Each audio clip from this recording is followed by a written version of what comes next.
नमस्कार किसान भाइयों और बहनों, आज हम एक ऐसे फल की खेती के बारे में जानेंगे जो आपको खूब मुनाफा देगा। पोषक तत्वों से भरपूर फल आपको स्वास्थ्य के लाभ के साथ साथ माला माल भी कर देगा।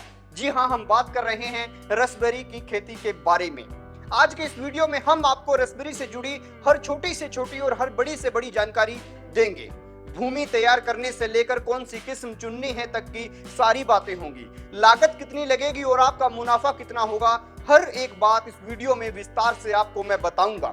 रसबेरी सिर्फ एक फल नहीं है बल्कि मुनाफे का खजाना है, और इस खजाने की चाबी कहां पर है यही आज मैं आपको समझाऊंगा।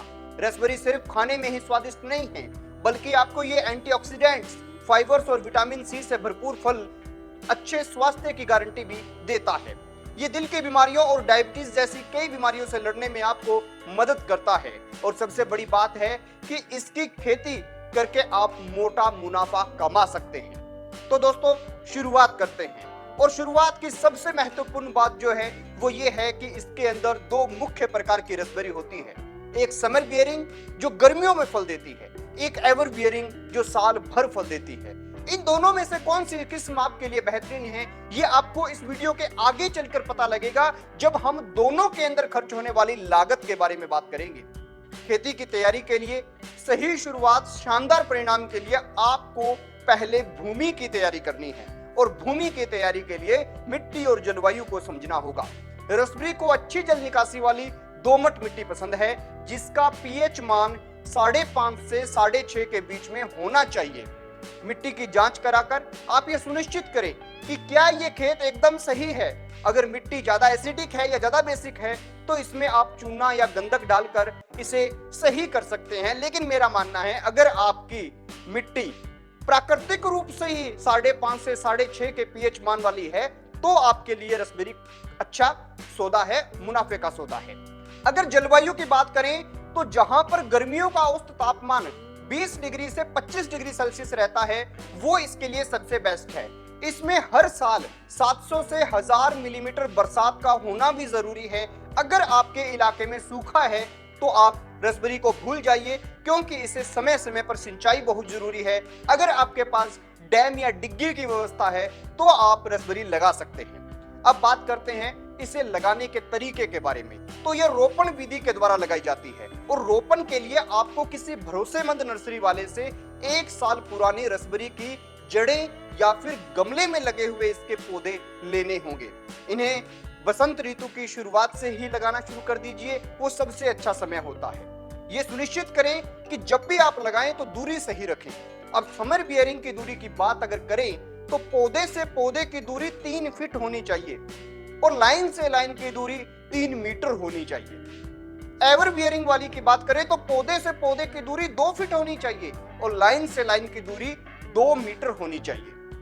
1 एकड़ में समर बियरिंग के करीब 1482 पौधे लगते हैं, जबकि एवर बियरिंग के 3317 पौधे 1 एकड़ के अंदर लगते हैं। अब बात करते हैं कि खर्चा और कमाई का गणित क्या कहता है, कितना लगाएंगे तो कितना पाएंगे।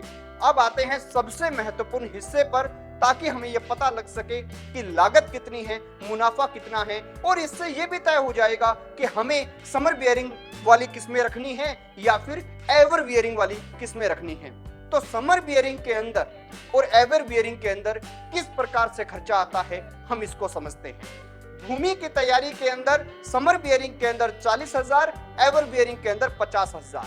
रसबेरी के पौधे एवर बियरिंग के अंदर 3,31,700 के लगेंगे। रसबेरी के जो समर बियरिंग के पौधे हैं वो 1,48,200 पौधे 200 रुपए के लगेंगे। अगर खाद की बात करें तो समर बियरिंग के अंदर 1 लाख की और एवर बियरिंग के अंदर 1.5 लाख की। सिंचाई की बात करें तो 1.5 लाख रुपए की सिंचाई प्रणाली का पैसा जो है खर्च होगा, और लगभग सिंचाई प्रणाली जो है 2 लाख की खर्च होगी एवर बियरिंग के अंदर।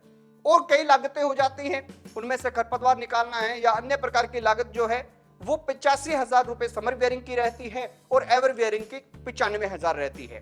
कुल मिलाकर यह है कि अगर आप एवर बियरिंग लगाएंगे तो 8,40,700 रुपए लगेंगे। समर बियरिंग वाली वेराइटीज लगाएंगे तो आपके 5,23,000 रुपए स्टार्टिंग में लगेंगे। जैसा कि आप देख सकते हैं एवर बियरिंग की शुरुआती लागत 62% ज्यादा है, और इसी आधार पर इसका मुनाफा भी ज्यादा है। अगर मुनाफे की बात करें तो आप लोगों को बता दूं कि आपकी कमाई इस बात पर निर्भर करती है कि आप किस्म कौन सी चुनते हैं, क्योंकि शुरुआती लागत कितनी कर सकते हैं इसी के आधार पर तो आप किस्म चुनेंगे। अगर हम समर बेयरिंग की बात करें तो ये दूसरे साल से फल देना शुरू करती है और तीसरे साल इसका ब्रेक इवन यानी लागत की वसूली वाला साल होता है। 10 साल में ये करीबन 51,52,000 रुपए का शुद्ध मुनाफा आपको दे देती है सारे खर्चे निकाल के। अगर हम एवर बियरिंग की बात करें जो साल भर फल देती है उस किस्म की बात करें तो ये पहले साल से ही फल देना शुरू कर देती है।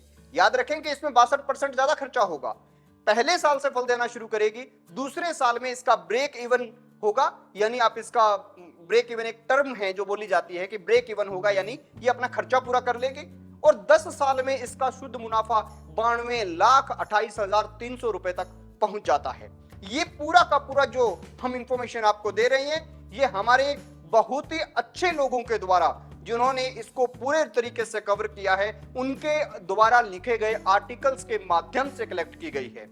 जी हां, आपको बता दूं कि एवर बियरिंग किस्म जो है वो 10 साल में 79% अधिक मुनाफा देती है समर बियरिंग के मुकाबले, लेकिन वो शुरुआत में आपसे 62% ज्यादा रुपए मांगती है जब आप उसमें लागत लगाते हैं। अब बात आती है कि खेती की देखभाल कैसे करनी है, स्वस्थ पौधे और बम्पर पैदावार कैसे लेनी है। तो सिंचाई और उर्वरक जो है उनके बारे में जान लेते हैं।